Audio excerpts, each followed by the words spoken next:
6 তলায় এবং আমাদের ফায়ার ব্রিগেডকে 1:52 মিনিটে খবর দেওয়া হয় এবং তারা 1:54 মিনিট থেকে তাদের কাজ শুরু করে এবং সকাল 8টায় আমাদের 8:05-এ আমাদের আগুন সম্পূর্ণ নিয়ন্ত্রণে আসে এবং এই ঘটনায় আমাদের ফায়ার ফাইটার একজন শাহাদাত বরণ করেছেন। আল্লাহ তাকে বেহেশত নসিব করুক।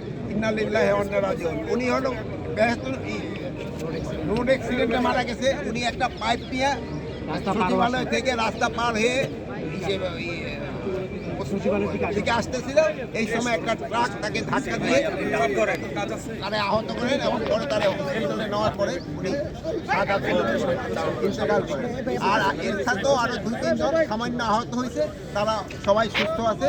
আমরা এখানে ভিতরে কি হচ্ছে তা আমরা ভিতরে দেখবো এবং পুরো সার্চ করার পরে কোনো কিছু পাওয়া যায় কিনা আমরা আপনাদের জানাতে পারি।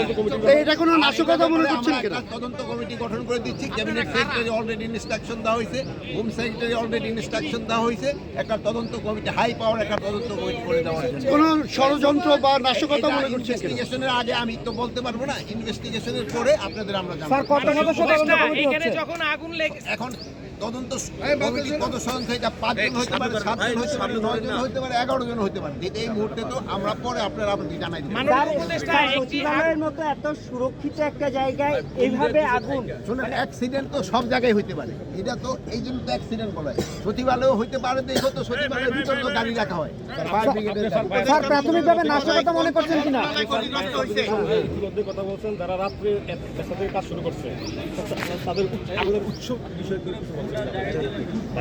এটা ইনভেস্টিগেশনের পরে তদন্তের পরে বলা যাবে। স্যার, আমরা যেটা দেখেছি বা শুনেছি একসঙ্গে আগুনটা 3 থেকে 4 জায়গায় না, 3 থেকে 4 জায়গা না, আগুনটা 6 তলায় লাগছে, এগুনটা 7, 8 উপরের দিকে গেছে, কিন্তু নিচে আর আসতে পারছে না। স্যার প্রাথমিকভাবে আপনারা নাশকতা মনে করছেন কিনা?